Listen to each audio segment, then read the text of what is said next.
সময় যদি থাকে একটা এরকম আলুর স্ন্যাক্স তাহলে কিন্তু বেশ মজা করে সন্ধ্যাটা চায়ের সঙ্গে জমে যায়। নমস্কার বন্ধুরা, কাজের ভিলেজ কিচেনে সকলকে স্বাগত জানাই। রোজকার মতো আজও রান্নাঘরে চলে এলাম। আজকের রেসিপি প্রথম থেকে লাস্ট পর্যন্ত দেখতে থাকুন, আশা করছি ভীষণ ভালো লাগবে। তো চলুন তাহলে শুরু করা যাক। টিফিনের জন্য এখানে একটা তাওয়া গরম হতে বসিয়ে দিয়েছি।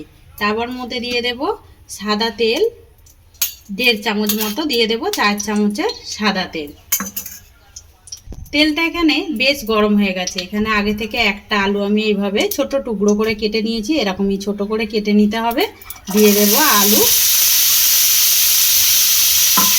এবারে হালকা একটু বা স্বাদ মতো লবণ দিয়ে দেবো। আমি লবণটা এখনই দিয়ে দিচ্ছি। দেব সুন্দর একটা কালারের জন্য হালকা একটু হলুদ গুঁড়ো দিয়ে সমস্ত উপকরণগুলোকে আলুর সঙ্গে মিশিয়ে নিতে হবে। আর এইটা হালকাভাবে একটু এইভাবে ভেজে একটু নরম করে নিতে হবে। তবে নাড়তে নাড়তে দেখবে এর মধ্যে কোনো গায়ে রং আসবে না, কিন্তু একটা ভালোভাবে এটা সিদ্ধ হয়ে যাবে। এইভাবে সিদ্ধ করে নিতে হবে। খুব ভালোভাবে কিন্তু সিদ্ধ হয়ে গেছে। এবারে আমরা গ্যাসটাকে অফ করে দেব। অপর দিকে নিয়ে নিয়েছি আমি বেসন, 1 বাটি মতো বেসন নিয়েছি। তোমরা চাইলে এখানে ডিম দিয়েও এই ব্যাটারটা গুলে নিতে পারো। এবারে আমি এর মধ্যে কিছু উপকরণ দিয়ে দেব, যেমন দেব স্বাদ মতো লবণ বা মাপ মতো লবণ। আমি কিন্তু আলুর মধ্যে লবণ দিয়েছিলাম, এবারে স্বাদ মতো বেসনের মধ্যে লবণ দিয়ে দিলাম। এবারে দেব সুন্দর একটা রঙের জন্য সামান্য একটু হলুদের গুঁড়ো, খুবই সামান্য একটু দিয়ে দিলাম হলুদের গুঁড়ো। এখানে দেব আমি একটু টেস্টের জন্য জিরে গুঁড়ো, আর দেব ঝালের জন্য এখানে লঙ্কার গুঁড়ো। এবারে দেব এখানে আমি কাঁচা পাকা লঙ্কা হয়, পাকা লঙ্কাটা আমি নিয়ে নিয়েছি, এখানে দিয়ে দেব। এতে করে টেস্টটা ভালো আসবে, সুন্দর একটা খেতে লাগবে। অল্প একটু নিয়েছি আদা, আদাটাকে একটু গ্রেট করে দিয়ে দেব। সমস্ত আদাটাকে আমি গ্রেটারের সাহায্যে গ্রেট করে দিয়ে দিলাম। তোমরা চাইলে এখানে বাটাও ব্যবহার করতে পারো অথবা থেতো করেও দিতে পারো, এতে করেও বেশ দারুণ আসবে। আর যেটা দেবো এখানে বেশ কিছুটা ধনে পাতা দিয়ে দিলাম। ধনে পাতা এখানে দেবো। এবার আমি 1 চামচ সাদা তেল, এতে করে খেতে ভীষণই মুচমুচে হবে টিফিনটা আমাদের। সমস্ত উপকরণগুলোকে এবারে খুব ভালো করে একটু মিশিয়ে নেব। আজকের রেসিপি আপনারা কোথা থেকে দেখছেন অতি অবশ্যই কমেন্ট করে জানাবেন। যদি রেসিপিটি ভালো লেগে থাকে একটা লাইক করে দিয়ে এইভাবে আমার পাশে থাকার অনুরোধ রইল। সমস্ত উপকরণগুলো বেশ সুন্দরভাবে মিশিয়ে নিলাম। এবারে এখানে অল্প অল্প করে জল দেব। আমি আগেও বলেছি তোমরা বেসনের পরিবর্তে এখানে ডিমও ব্যবহার করতে পারো। এখানে আমি যেহেতু একটা আলু নিয়েছি, মাপ মতো একটা ডিম দিলেই কিন্তু হয়ে যাবে।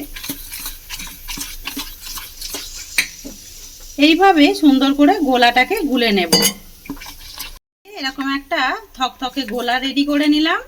আর এখানে যে আমি আলুর পুরটা রেডি করেছিলাম, সমস্ত আলু পুরটা আমি এর মধ্যে দিয়ে দেব। সমস্ত ভেজে রাখা আলুটা আমি বেসনের মধ্যে অ্যাড করে দিলাম। আবারও খুব ভালো করে আমি এবারে বেসনের সঙ্গে আলুটাকে মিশিয়ে নেব। তো এখানে ডিমটা দেবার কারণ হচ্ছে, তো দেখতেই পাচ্ছ ডিম দিলেও কিন্তু এরকমই একটা থকথকে ঘন একটা এরকম গোলা গোলা হয়ে যাবে। আমি আলুটাকে বেসনের সঙ্গে মেখে নিলাম। মাখার পরে দেখতে পাচ্ছ কিরকম হয়েছে। আর আমি তো এখানে কোনো রকম পেঁয়াজ রসুন ছাড়াই করছি। তোমরা চাইলে এখানে পেঁয়াজ রসুন দিয়েও করতে পারো। একটু রসুন ফোড়ন দিয়ে তারপরে এইভাবে ডুমো ডুমো করে একটু আলু কেটে নিয়ে ওর মধ্যে এইভাবেই একটু মোটা মোটা করে পেঁয়াজ কেটে দেবে, দিয়ে নাড়াচাড়া করে তারপরেই কিন্তু ডিমের মধ্যে ব্যবহার করতে হবে। অপরদিকে আবারও আমি সাদা তেল গরম হতে বসিয়ে দিয়েছি। খুব বেশি তেল দিইনি, হালকা একটু তেল দিয়েছি। এবারে তেলটাকে একটু এইভাবে চারিদিকে লাগিয়ে দেব। বেশ তেলটা সুন্দরভাবে গরম হয়ে গেছে, যেহেতু তাওয়াটা আমাদের আগে থেকেই গরম করা ছিল। এবার আমি এখানে যে ব্যাটারটা গুললাম, এই ব্যাটারটাকে অল্প অল্প করে এইভাবে দিয়ে সুন্দর করে আমি একটা শেপ নিয়ে নেব। তোমরা চাইলে তোমাদের মাপ মতো বা যে কোনো তোমরা ভাবে এটা রেডি করতে পারো। আমার এই রকমই ভালো লাগে দেখতে একটু, তাই এইভাবেই রেডি করে নিচ্ছি। এখানে একটা কিন্তু সুন্দরভাবে রেডি হয়ে গেছে, আরও একটা পাশে এইভাবেই একইভাবে আমি সুন্দর করে সেট করে দেব। কতটা সুন্দরভাবে দেখুন, কত সহজেই এটা কিন্তু আমরা ডাল ভাতের সঙ্গে যেরকম একটা পকোড়া হিসাবে খেতে পারি, তেমন কিন্তু সন্ধ্যের স্ন্যাক্স হিসাবেও এটা আমরা চায়ের সঙ্গে বা কফির সঙ্গে এরকম একটা টিফিন করতেই পারি। করে আমি এখানে দুটো দিয়ে দিলাম। এইভাবেই একদম কিন্তু গ্যাসটাকে এই সময় আস্তে রাখতে হবে।